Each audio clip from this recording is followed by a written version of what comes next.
जय श्री कृष्ण। दोस्तों, तीसरे श्लोक में दुर्योधन ने द्रोणाचार्य से प्रार्थना की थी कि वह पांडवों की सेना की तरफ देखें।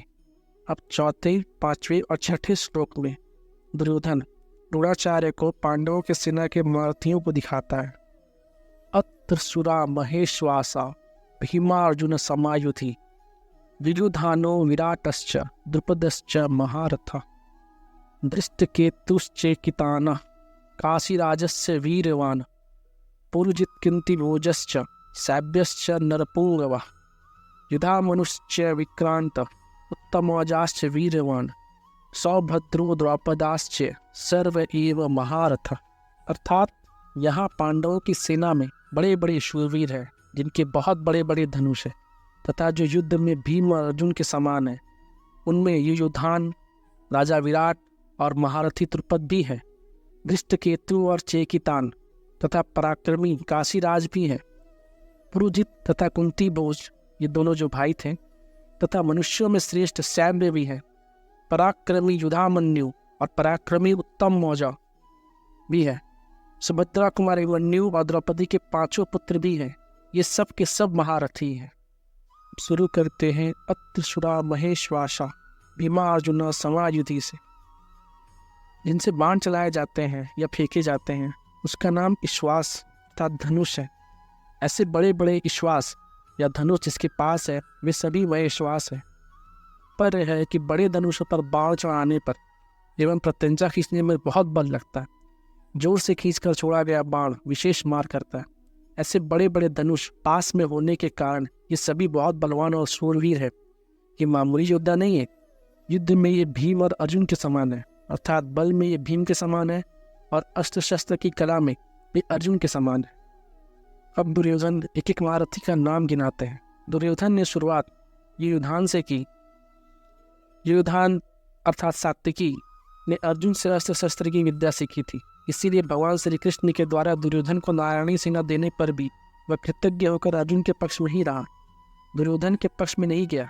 द्रोणाचार्य के मन में अर्जुन के प्रति द्वेष भाव पैदा करने के लिए दुर्योधन महारथियों में सबसे पहले अर्जुन के शिष्य युयुधान का नाम लेता है।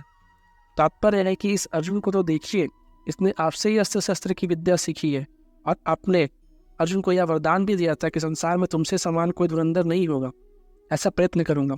इस तरह आपने तो अपने शिष्य अर्जुन पर इतना स्नेह रखा, पर वह कृतज्ञ होकर आपके विपक्ष में लड़ने के लिए खड़ा है, जबकि अर्जुन का शिष्य युयुधान उसी के पक्ष में खड़ा है। के बाद दुर्योधन ने राजा विराट का नाम लिया और कहा, जिसके कारण हमारे पक्ष का वीर सुशर्मा अपमानित किया गया, आपको सम्मोहन अस्त्र से मोहित होना पड़ा, और हम लोगों को भी जिसकी गाय छोड़कर युद्ध से भागना पड़ा, वह राजा विराट आपके प्रतिपक्ष में खड़ा है। राजा विराट के साथ द्रोणाचार्य का ऐसा कोई वैर भाव या द्वेष भाव नहीं था, परंतु दुर्योधन यह समझता था कि अगर युयुधान के बाद मैं द्रुपद का नाम लूँ तो द्रोणाचार्य के मन में यह भाव आ सकता है कि दुर्योधन पांडवों के विरोध में मेरे को उकसाकर युद्ध के लिए विशेषता से प्रेरणा कर रहा है तथा मेरे मन में पांडवों के प्रति वैर भाव पैदा कर रहा है। इसीलिए दुर्योधन द्रुपद के नाम से पहले विराट का नाम लेता है, जिससे द्रोणाचार्य में चालाकी ना समझ सके और विशेषता से युद्ध करे। इसके बाद दुर्योधन द्रुपद का नाम लेता है। आपने तो द्रुपद को पहले ही मित्रता याद दिलाई थी, पर उसने सभा में यह कहकर आपका अपमान किया कि मैं राजा हूँ और तुम भिक्षुक हो, अतः मेरी तुम्हारी मित्रता कैसी, तथा वैर भाव के कारण आपको मारने के लिए पुत्र भी पैदा किया। वही महारथी द्रुपद आपसे लड़ने के लिए पक्ष में खड़ा है। इसके बाद धृष्टकेतु और चेकितान का नाम लेते हुए कहते हैं कि यह धृष्टकेतु कितना मूर्ख है कि जिसके पिता शिशुपाल को कृष्ण ने भरी सभा में चक्र से मार डाला, उसी कृष्ण के पक्ष में यह लड़ने के लिए खड़ा है।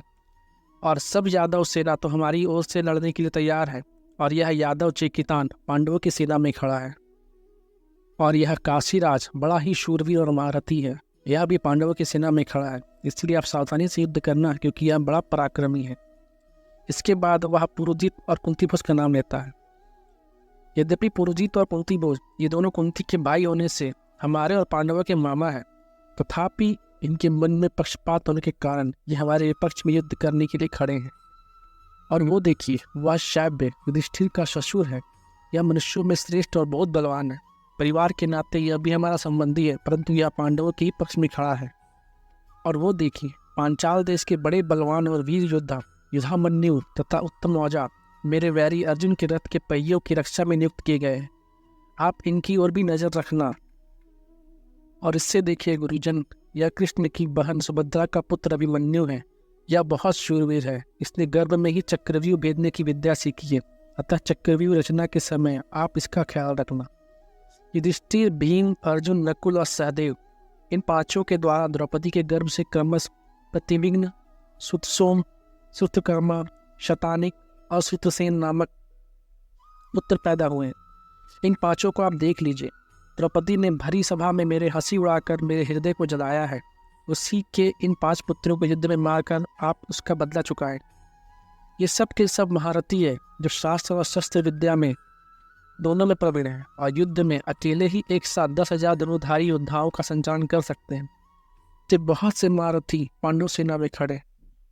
और इसी के साथ हमारा चौथा, पांचवा, छठा श्लोक खत्म होता है। जय श्री कृष्ण।